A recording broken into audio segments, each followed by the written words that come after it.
Good morning, good afternoon, and good evening. It's Wade Lightheart from Bioptimizers with another edition of the Awesome Health Podcast. And today we have Lance Essihos. And what's really interesting about Lance is he's written a book called Mastering Adversity, which is going to come out. And he's had an interesting background. First off, he has a popular podcast called The University of Adversity.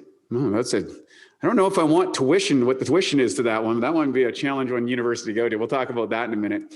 But he is the CEO of Mic Up Podcast Productions, an agency that is dedicated to helping entrepreneurs and aspiring podcasts leveraging podcasting for their business objectives. But here's the thing. He's a veteran of adversity, and he's faced a lot of challenges. He played hockey. We're going to talk about that because a lot of people don't know, I used to be a hockey player way back in the day. Love that sport. It's one of the best sports in the world, one of the fastest sports in the world. But he was traveling the world as a bartender, went through a whole bunch of personal battles with drugs and alcohol. I can relate to that. Then he had the tragic loss of his brother to suicide, and then a loss of his father to cancer only a year later. So all of us on our journey to health have, I would say, or this thing called life. We are all going to face adversity. The loss of loved ones happened early for me in my life with my sister's death. And I think there's this I want to get into this because I think this is a really big topic. Some people are into health because they want to avoid death, which is unavoidable. Some people are into health because they want to optimize life. But regardless of which is your pathway, you're going to run into these difficult things. And the Western world seems to want to avoid this question. So we're going to dive into it. Lance, welcome to the show.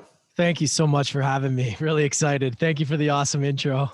Right on. So Lance, tell us a little bit about your background. Anybody that plays hockey, where'd you grow up? How'd you get here? And how did you end up coming up with the Mastering Adversity University? Yeah, so it's been quite a journey. I grew up in Edmonton, Alberta, Canada, which was a very cold city in Alberta, kind of like middle of Canada-ish. And that was my passion, was hockey. I was really good when I was young. I played on one of the best teams when I was, 9, 10, one of the top players in the world. As I got older, we moved out west where hockey wasn't as big of a deal. And I went through a lot of challenges. My parents separated. My dad got remarried to a woman with 4 kids. Things just got really challenging for me in my teen years. And during that time, there was a lot of family turmoil, a lot of stuff happening that was a huge distraction from my hockey career. And I was really just lost. And the hockey window is so small. And if you're not fully dedicated, if your mind isn't in the right place, you lose focus and it's over before you know it. So throughout those years, I was struggling. I started to develop habits and drinking in the off season. But my last season going in when I was 20, I did a big cycle of steroids and that really messed up my career and it was over. So I was lost.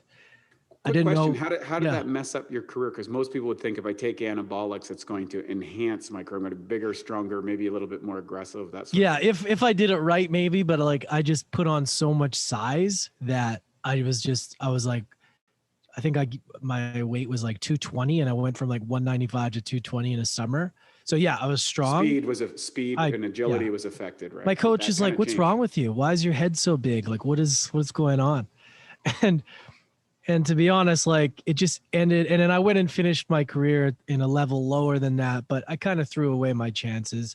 And from there, once that was over, I lost my identity. I didn't know who I was, and a lot of athletes can relate. You see a lot of them now, they don't know who they are after sports. And I didn't have the tools or anything after that.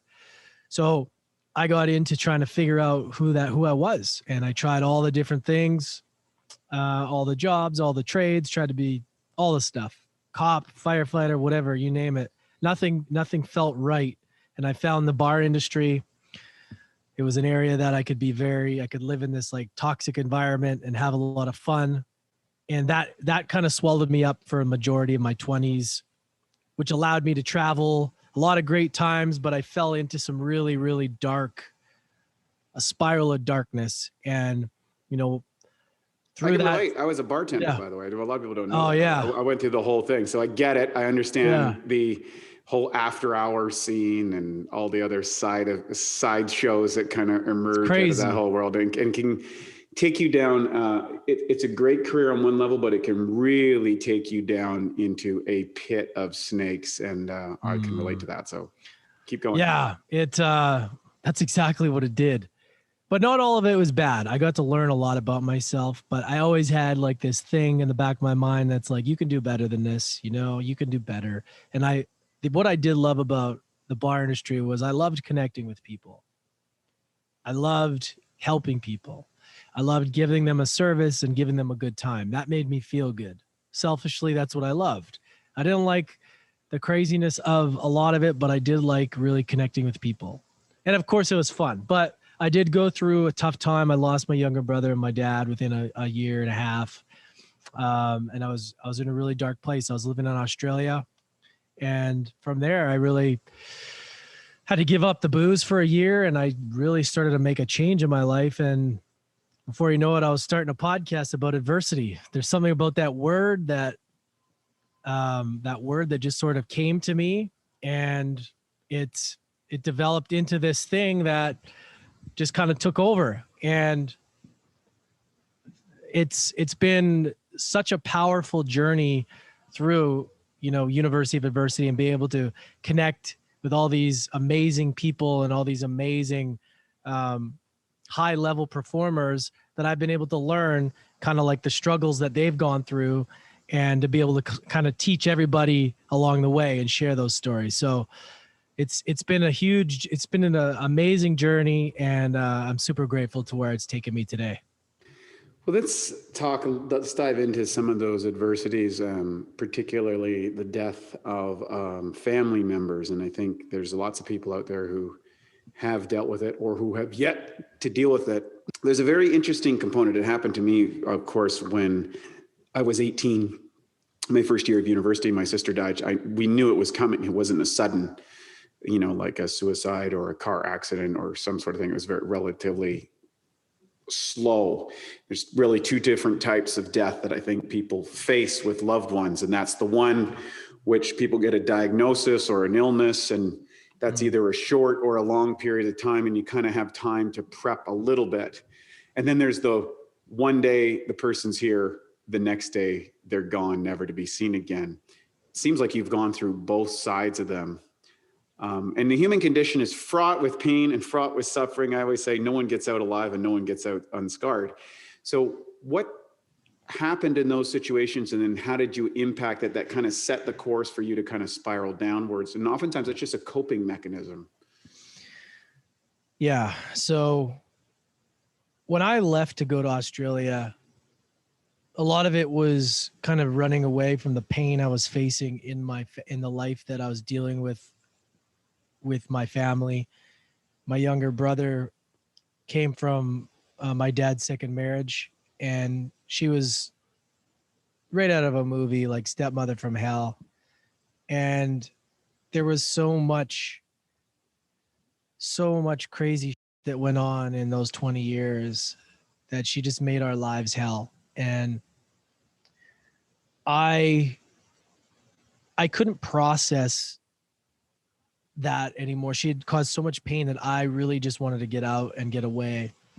And what happened was I lost touch of my younger brother, and it was always kind of like on the back of my mind that I wanted to connect with him when he got older, when he became 18. But I never got that opportunity.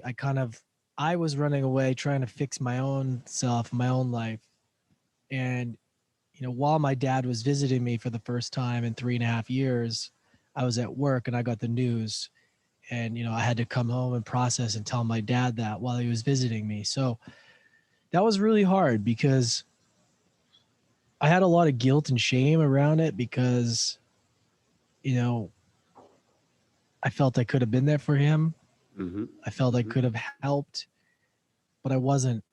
And I've been doing a lot of healing about that over the years. And, even now up until this day is trying to process that. So that was tough. And, within that year, within 18 months, my dad just couldn't process that. I at least kind of had the tools to get through it, but it wasn't easy. I went down a pretty dark spiral of events and pretty toxic environment for a while. And my dad just got sick. He just couldn't handle it. A year later, his health just declined completely. He got cancer. And then I literally had, I got a call in Sydney when I was living there. He had 48 hours to live because he had pancreatic cancer, and the doctors couldn't find it. And I had to go and deal with that. Didn't have any time. He literally had 5 hours with him before he passed. So yeah, there was a lot to process there in those couple years, but it really even now dealing with it, I've had to dig deep and really sit with it and really understand that although it was very challenging and although we go through these situations, we need to see that there is always a gift in these hard situations, even though it's hard to process. But we have to, in order to move forward, we have to be empowered. We have to get empowered. We can't sit in the victim seat for too long. It's okay to feel it. It's okay to process it. We have to. But then there's a time where you got to go, what did I learn from this? How can I move forward? And what can I do? How can I give myself the tools that when this happens again, I'm able to process it? So it's been a journey, and that was all very recently still. So, yeah. And I don't think we ever really get over it, but we get better at accepting it and moving forward. Developing what I would say, a productive meaning out of these tragedies. And it's something that I did in my sister's death. And one of the things that I would do is, my sister, when she got last sick, she didn't want to die at hospital. We knew she was terminal. She wanted to stay in my bed. It was just a better place for her. And there was a window there. And after she died, I remember I would lay down on the bed and I would see the view that she had. And I would look out the window and I was like, imagine this being my last days. And I made a pact with myself at that time that I was going to take chances in life. I was going to not have a whole life full of regrets. I would go after it. And if I didn't make it, and if it didn't work out, so what? I would not take the standard life. And that led to a massive variety of failures and an incredible array of experiences. So I'm grateful for that. And I took that meaning out, and I also became very passionate about the pursuit of health. And of course, that ultimately led to the formation of our company and my journey in this. And on some strange level, is one of the reasons that we're here today. So I want to talk just specifically the spiraling downwards, because I think there's a lot of people out there right now that are grieving the loss of a loved one. They're grieving maybe the loss of a career, maybe the impact of the inability to travel or to see loved ones under the current circumstances that the world finds itself in. And we see a massive rise in depression, alcoholism, drug abuse, these type of things. And I think it's quite common for people to seek an escape through these temporary euphoric compounds in order to manage that pain if you don't have the tools. So where did you go? What did you do? How did you, what happened? And then at what point did you say, okay, this isn't working? Yeah, it's a great question. It's not a one size fits all answer either. But when people ask me, what was the thing that changed for you? My answer is always the year I quit drinking. 2017, I quit drinking for a year. That was what my body needed to allow myself, I've said this a few times, but this is probably the best way to say it, is to allow yourself to start building on the foundation versus digging yourself out of a hole all the time. And when I was sober, it allowed me to start building on that foundation. So I started to allow myself to sit with and started to feel what it felt like. And I started to get into. Was there a trigger? Was there a trigger that said, I'm going to stop drinking? Was there anything that came I up just knew that you got that thing in the back of your mind. You're like, I was lucky to survive some of the nights, the benders I had, drugs, alcoholic. And, I'm grateful to be able to have survived those. Some people don't survive a lot less. Yep. And, I did the personal development tools that, are out there. Tony Robbins, Tim Ferriss. I started reading. I started to really I wanted to read about people that were winning in life. I started reading books about, athletes like hockey players like Theo Fleury and Bob Probert, about their dark moments, and rock stars who got into these dark moments, and it wasn't making me feel good. It wasn't making me feel good. So I looked, I said, well, what can I read that's going to empower me? And then I started to read books that made my soul feel better, made me feel like not down and oh man, I didn't need that anymore. And I just started to do the things like meditation. I really started to go within and learn what that was. I started to do something that I really started to practice that helped me, was journaling and gratitude journaling. It really helped me because I came from a place of lack and always thought everything was happening to me. And when I started to practice this gratitude and journaling, it really just shifted the way I looked at life. And those were the basic things that helped me sort of get on the journey. And as the journey went on, it just kind of evolved. You get on the path, you start to learn a little bit more, you start to go to another event, you start to go and do yoga, you start to go to Tony Robbins, you start to all of a sudden these things start to come together, and I'm like, oh, kind of healing. I'm kind of on the path here. And I've always been passionate about health as well. What I put in my body. That's the one thing while I was drinking, I always still took care of my body with, I know it sounds crazy, but I always knew how to eat when I wasn't drinking. I kind of thought I was counteracting the. Right. There was a thread of goodness running through the darkness. And I can relate to that. I can relate activated to that. charcoal, all that stuff.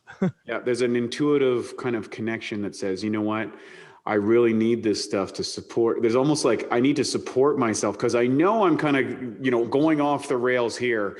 So this is kind of the counter, because you have that, hey, I feel better when I'm on this. Yes.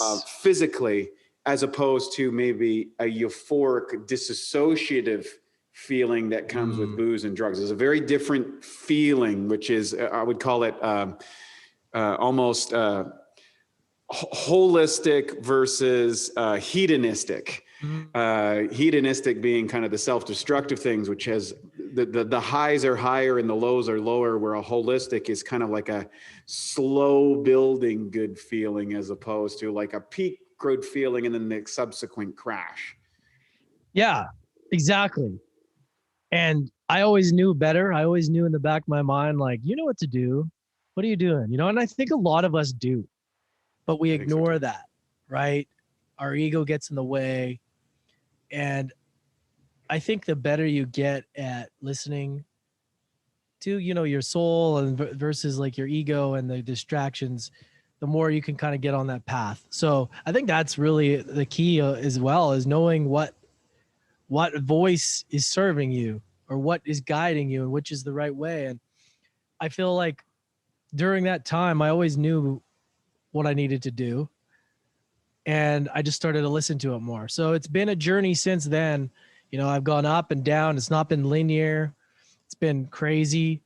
But my purpose has been to really heal myself and really try and help heal others, because we need help. It's especially right now in the world, everybody needs something else, something different. But a lot of times there's something within us that needs healing. And it's really just a journey of discovering that.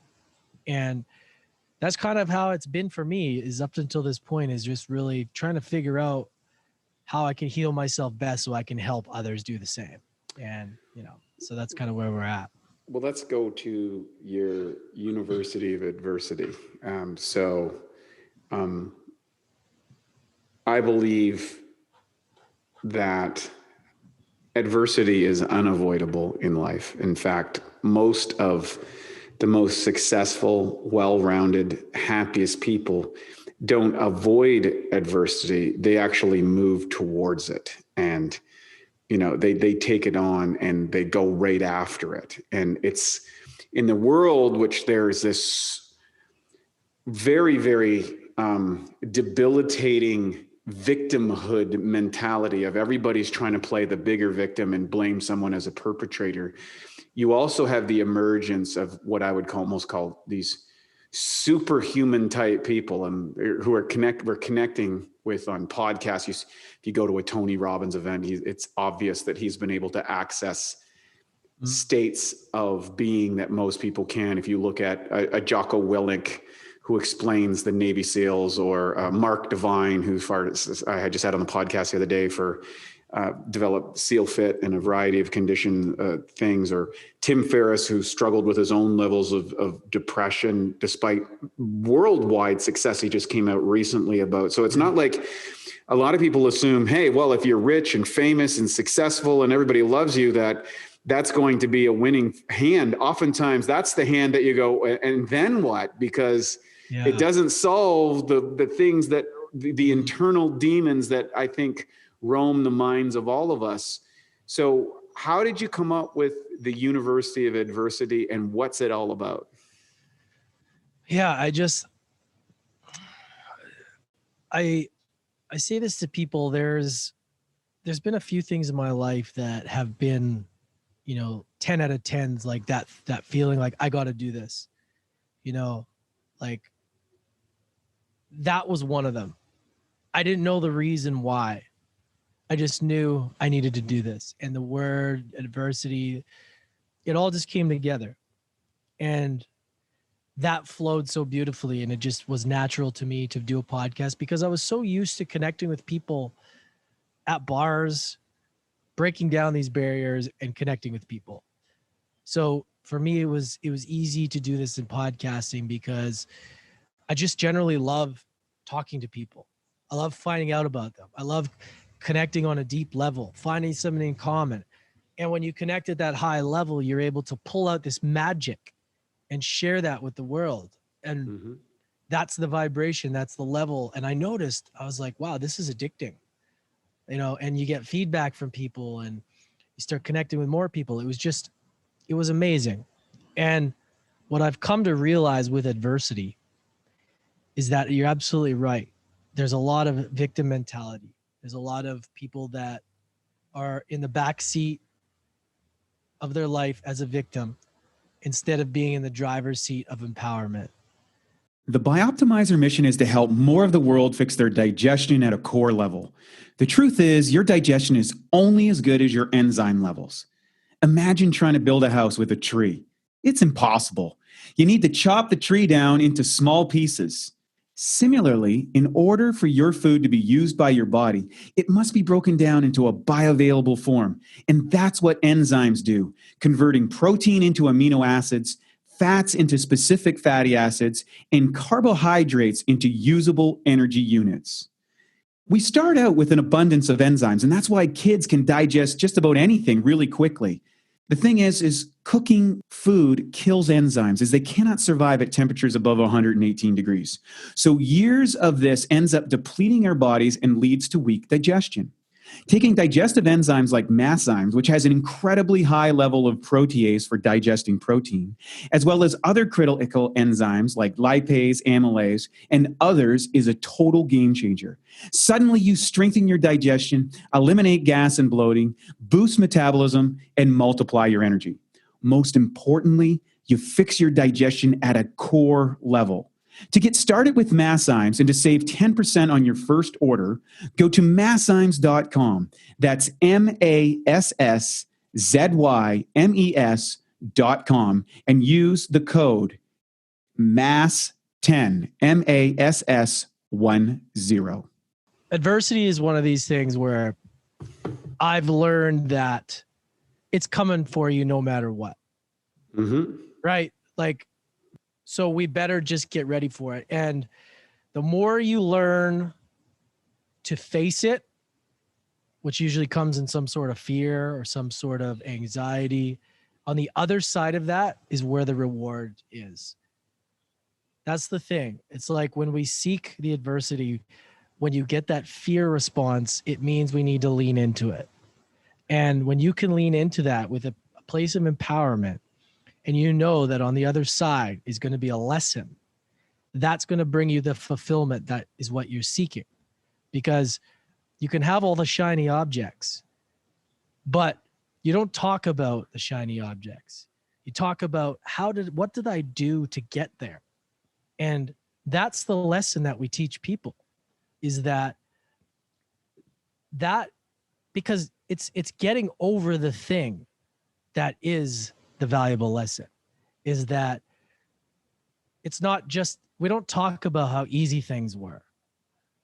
We talk about what we did to get there. And that's why you hear, David Goggins and people like that seeking this stuff, because you're constantly getting rewarded for it. Our best memories and our tightest bonds are usually with the events and people that we went through our greatest challenges with, which I find very interesting, because there seems to be something innate within humans that on some level creates emotional and psychological confidence and, I would say, connection from the adversity that one experiences. Yeah. Why do you suppose that is? Is it a design of the universe? I think it's that anything that seems like a challenge means we need to do it. But it's really how you look at it. Because if you look at the adversity in your life as opportunities to grow, and you like getting rewarded for things, then it changes it. But if you become somebody that's afraid of them because of society telling you, oh, you want to be safe in your little bubble, you don't want anything to hurt you, then you're just robbing yourself of the joy of overcoming things. And then you're stuck in this place of like being scared of something that isn't even true. And this is what I was dealing with in my life. And recently, doing my plant medicine journey, as I was confronted with that, even though I deal with this adversity in my life, I had to really understand what fear is and what it really means to face this stuff. So what does fear mean to you? What does fear, and how does it connect to adversity? It's a lot of it is a response that you get about something that you feel you shouldn't do. But I think that response means it's testing you. It's testing you to see if you are willing to get the reward that is there for you. Like I always share with this with a lot of people that I've worked with. This is, what if the challenges that you face in your life are invitations from divinity to find a new level of capacity and capabilities within yourself? Because oftentimes we're just not motivated enough when things are rosy. It's like you need, it's almost like the disaster hits, and you're either going to crumble and cower down and roll over and die, or you're going to rise up and face the challenge. And the hero's journey throughout all of every structure of every society that's ever existed talks about how ordinary people kind of going along in this ordinary life, suddenly some devastating event has, and the most unexpected people rise up and become the hero in this whole journey of transformation that occurs because of it. Yeah. I mean, that's basically the entire model that I've been living by in the last couple of years, is like answering the call, the hero's journey. It's so important. And, adversity, struggle, whatever you want to call it, right? It's a form of resistance that's coming at us, right? To some degree or another. And I'm just learning that adversity reveals character.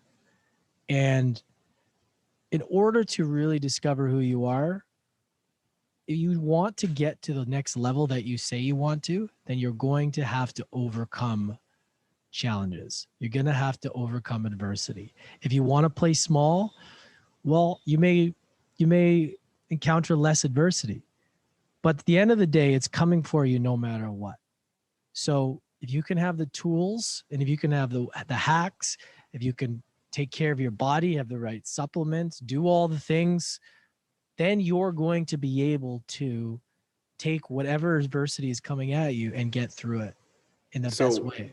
One of the things that I find fascinating, and I think we're probably living in the least adverse society in the history of human conditions, but there's an expectation of continuity and grace and ease. Like, okay, I ordered my Amazon shipment. It's not here today. What's the problem?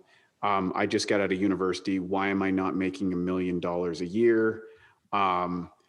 Why isn't the current political leader just resolved all of society's problems because they're so obvious? Like there's like our level of convenience that we experience. If you look back, in the time of the Romans, the average life expectancy of a Roman soldier was 20 years old.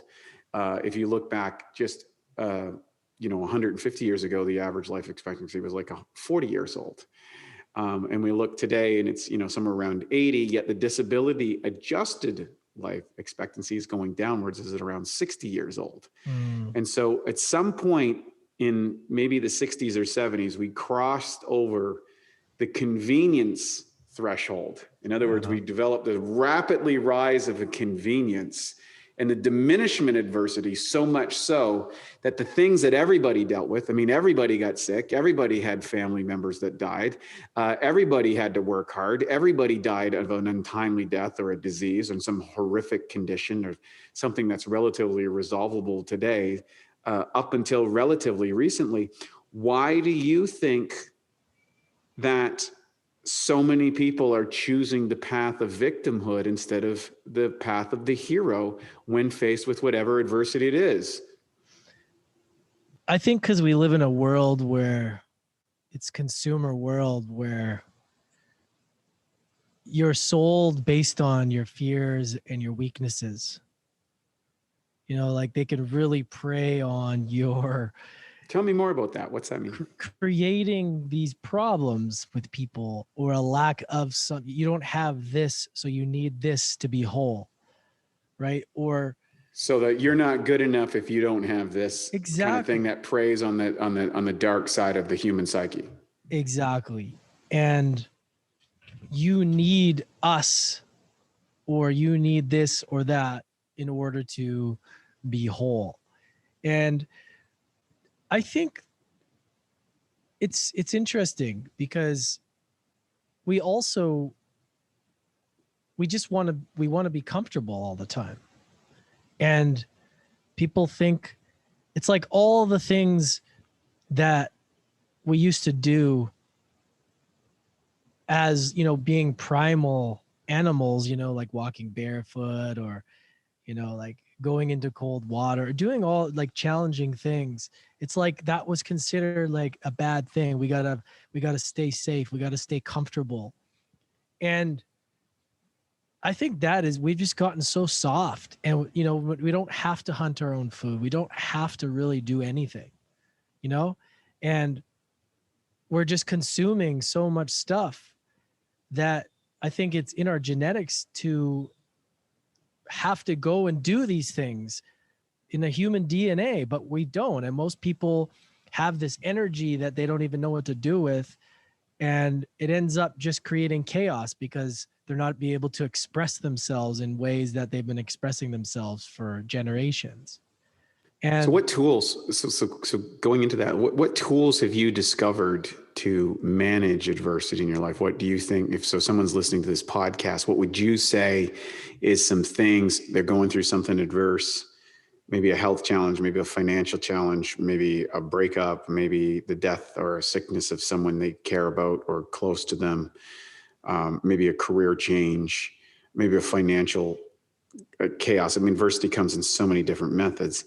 What have you learned that you could universally apply to people so that they could embrace health? What's some basic things that you think that people need to start with? Because there's higher levels, but then there's base camp and so on and so forth. What have you learned? Yeah.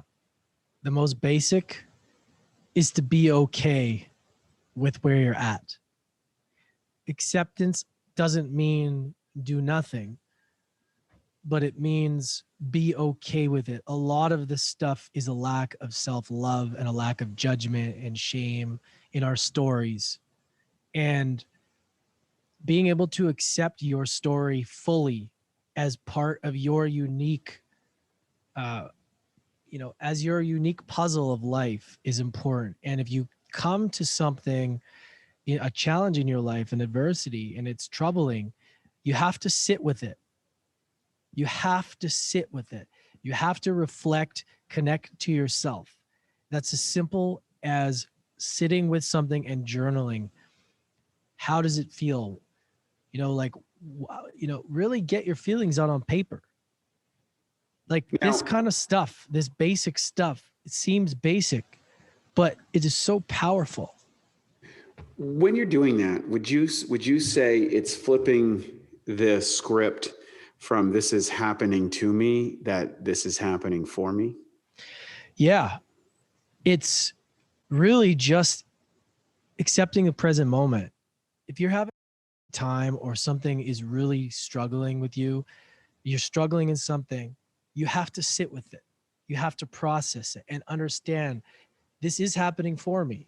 Everything always works out.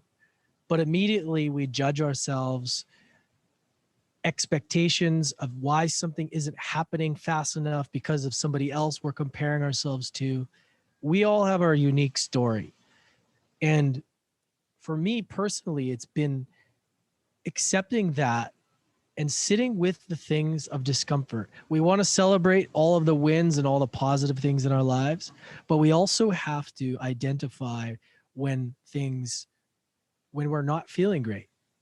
And do you think social media is leaving a kind of warped perspective as to where someone is? Because, you could say, well, why don't I have 15 million fans and live in, a Beverly Hills mansion and drive around in a Maserati at 22 years old? Like you'll see the famous rock stars or Hollywood elite, which are a marginal fraction. Many of their lives are total chaos.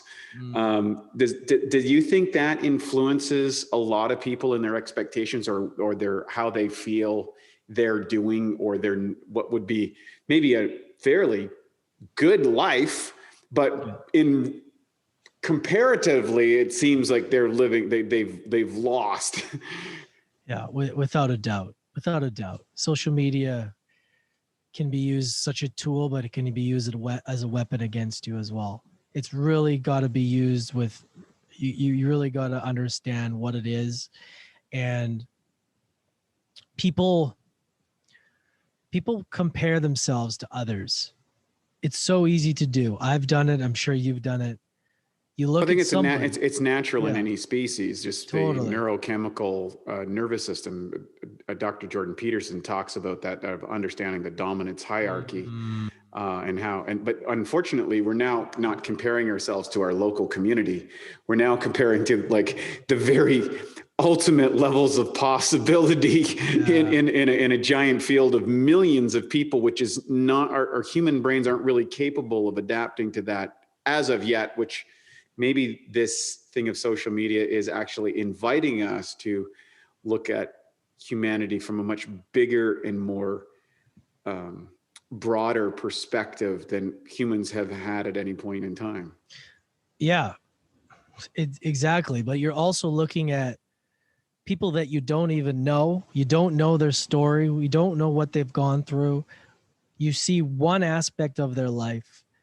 You may very well be better off than they are, but you think because of some vanity metrics on social media, there's people buy followers, people do all this crazy nonsense that can mislead somebody.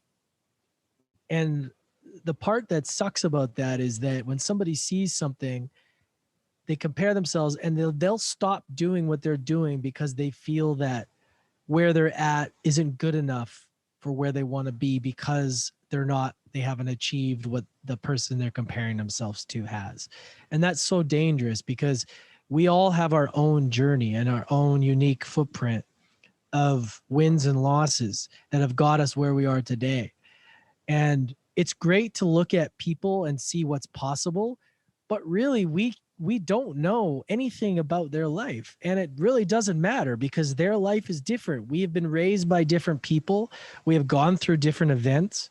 We see life through a completely different lens. And for us to compare ourselves to somebody else, it's ridiculous. We all do it. But it's like I've had to take a step back many times, especially in the podcast world. I think, oh, well, Joe Rogan or, like Lewis Howes, you start comparing yourself. They got, hundreds of millions of downloads. And I'm like, oh, I must suck then if I don't have that. But then I'm like, wait a minute. Where are you at right now? Where were you? Are you progressing? Like, what is the story? Like, how much work have you put in? Like, you got to be real with yourself. Like, that's the self-reflection. And that's where it's like, we have to really be honest with our stories and honest where we're at. And that there's no finish line. We have lots of time to get there. Right. And that's the beautiful thing. It's like, we're trying to get somewhere. There's nowhere to get to. There's just somewhere else, another thing you're going to want to do. So you might as well just enjoy where you're at in the journey, because what I've learned in the last 2 years from doing the podcast itself, just that specific, is that I was in such a hurry that I'm like, wait a minute, those were beautiful moments that you get so worried about what you want to achieve, but what you achieve is really the journey along the way. That's the fulfillment. So let's talk about your upcoming book, Mastering Adversity. What's it about? Who's it for? And tell me about how it came into fruition.